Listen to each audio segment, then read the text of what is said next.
Salut tout le monde, c'est Cobb. J'espère que vous allez bien. Je vais faire une petite série vidéo sur l'argent. Okay? Pourquoi l'argent? Parce que l'argent, c'est à la base de notre système socio-économique. Donc, il est extrêmement important qu'on comprenne le concept. Okay? Je ne peux pas mettre trop d'emphase là-dessus. Là. Si on ne comprend pas c'est quoi l'argent, notre image du monde au complet, là, elle va être erronée.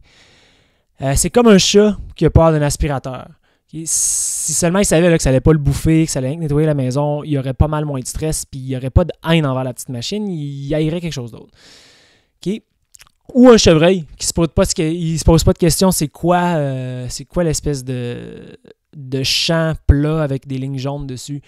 Il n'a pas peur de ça, il s'en va dessus, puis quand il y a deux lumières qui s'approchent là, ou qui grossissent dans sa face, il s'en fout. Okay. Triste à dire, mais 2 secondes après que ça en ait foutu, petit Bambi est devenu de la peinture d'autoroute. Fait que, on veut éviter de se fucker dans nos concepts pour fucker notre vie au complet. Fait que bienvenue à partie 1 sur je sais pas trop combien. C'est quoi l'argent? Sur une île déserte, la monnaie c'est inutile. Okay? Le troc fait la job. Mais dès qu'on passe à plusieurs familles, un village, une ville ou un pays, la monnaie ça devient une maudite bonne idée. Okay, la monnaie, c'est juste un outil qui sert à faciliter l'échange. Un marteau aussi, c'est un outil. Là. Ça se mange pas, ça sert à planter des clous. On entend souvent dire justement que l'argent, ça se mange pas. Ben, personne n'a dit que ça se mangeait non plus. Là. Pourquoi on n'entend jamais le monde dire qu'un marteau, ça se mange pas? Parce que c'est fucking évident. Okay, le concept de monnaie, contrairement au marteau, il est plus abstrait. Donc, on a besoin de décortiquer le principe en arrière. Donc, c'est quoi une monnaie?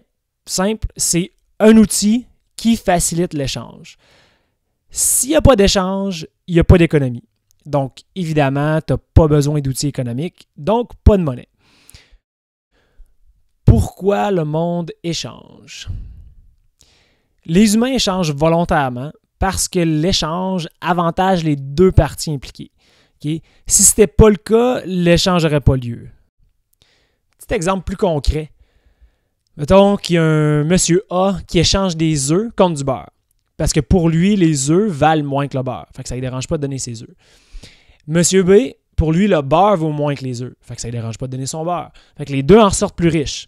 C'est une erreur de penser qu'un échange, c'est entre deux choses égales. L'échange se produit justement parce que tu valorises plus ce que tu achètes que ce que tu vends ou ce que tu donnes en échange. Les deux parties mettent la valeur des produits dans des ordres différents. Okay? Ça, c'est super important. Là. Pour que l'échange se produise, il faut qu'il y ait une différence des valeurs perçues. Heureusement, il y a une grande variété d'humains, là, fait que les goûts sont différents. Ça crée une spécialisation des tâches. Tu as du monde plus manuel, d'autres plus intellectuel, du monde qui work solo, d'autres plus social avec du monde. Tu as de la région aussi qui vient affecter les ressources et les technologies qui sont offertes à toi. Toute cette variété-là, c'est ça qui permet l'échange. Sans ça, tout le monde serait autosuffisant, puis pas dans le sens volontaire. Là. Ils sont autosuffisants, sinon ils crèvent. Fait que tout le monde ferait leur propre bouffe, leur propre vêtements, leur propre maison, leur propre musique. Bref, ça peut être atroce. Là. Fait que c'est le mode subsistance. Là. L'échange, ça te donne du temps. Ce que c'est l'échange, c'est que ça te passe du mode survie au mode vive. C'est ça qui est beau de l'échange. Right, le troc maintenant. L'échange direct, c'est possible. Puis c'est difficile à taxer, là, fait que gardez ça en tête. Hein? Mais ça ne permet pas le fonctionnement d'une société ou d'une économie vraiment complexe. Okay? Les deux problèmes principaux, là, c'est l'indivisibilité. Ça, c'est quand je veux me faire couper les cheveux, mais moi, mon paiement, c'est une vache. Là. Je ne peux pas donner un 18e de vache en échange de ma coupe de cheveux. L'autre problème, c'est la double coïncidence. Si j'ai du foin et je veux un vélo, je dois trouver un vendeur de vélo qui veut du foin. Pas évident.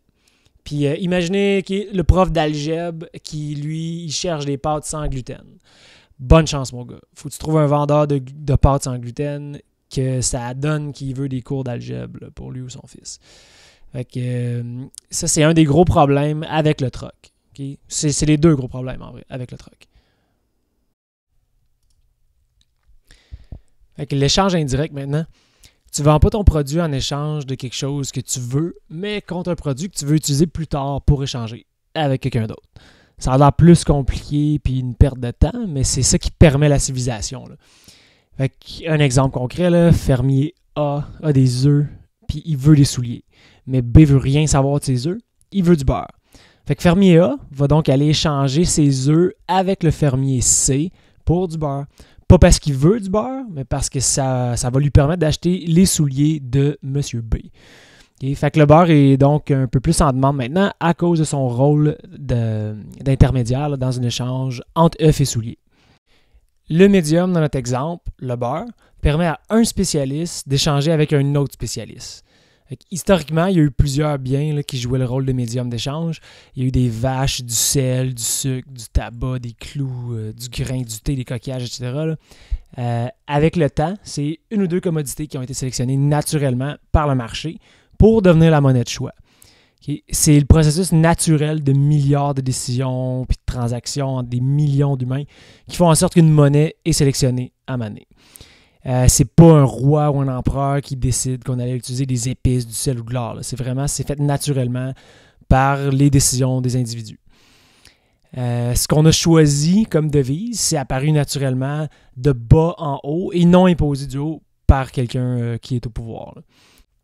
L'or et l'argent ont souvent été sélectionnés par les individus comme devise, mais c'est toujours après que l'empereur vient mettre sa tête sur la monnaie. Okay? Puis il vient dire que là, c'est l'État qui contrôle la production de la monnaie de tout le royaume là, ou du pays ou de l'État. C'est à partir de là qu'il y a des problèmes, mais ça, c'est pour une autre vidéo. Là. Pour finir, je veux juste mentionner quelques petits bienfaits et avantages de l'argent ou de l'échange indirect. Ça règle le problème de l'indivisibilité puis de la double coïncidence, ça on a déjà parlé. Maintenant, tu peux payer tes employés en argent. Donc, ça veut dire qu'ils peuvent dépenser leur salaire exactement aux places qu'ils veulent. Il n'y a pas de complication à dépenser son salaire. Tu peux vendre tes œufs à tout le monde, dépenser ce que tu as eu pour tes œufs où tu veux. Fait que c'est acceptable partout. Ça devient vraiment universel, l'échange. On peut maintenant aussi comparer les prix. Ça, c'est super important. Là. Si une TV, c'est 50$, puis un cheval, c'est 1000$, ben on sait qu'un cheval vaut 20 TV. Okay? C'est un ratio d'échange. C'est ça le prix. Là. Le prix, c'est un ratio d'échange. La devise devient le dénominateur commun pour tout qu'est-ce qu'il y a à vendre ou acheter dans la société. La dernière chose super importante que vient faire l'argent, c'est de permettre la comptabilité avancée. Est-ce que je suis compétitif? Est-ce que j'ai fait du profit ou des pertes? Plus qu'en dernier ou moins? Tu peux pas le savoir, ça. C'était pas un dénominateur commun. Avant la monnaie, c'était vraiment difficile de calculer ça. OK, cette année, j'ai fait 12 vaches, 600 œufs, 3 tonnes de blé. L'an dernier, j'ai fait 11 vaches, 550 œufs, puis 5 tonnes de blé.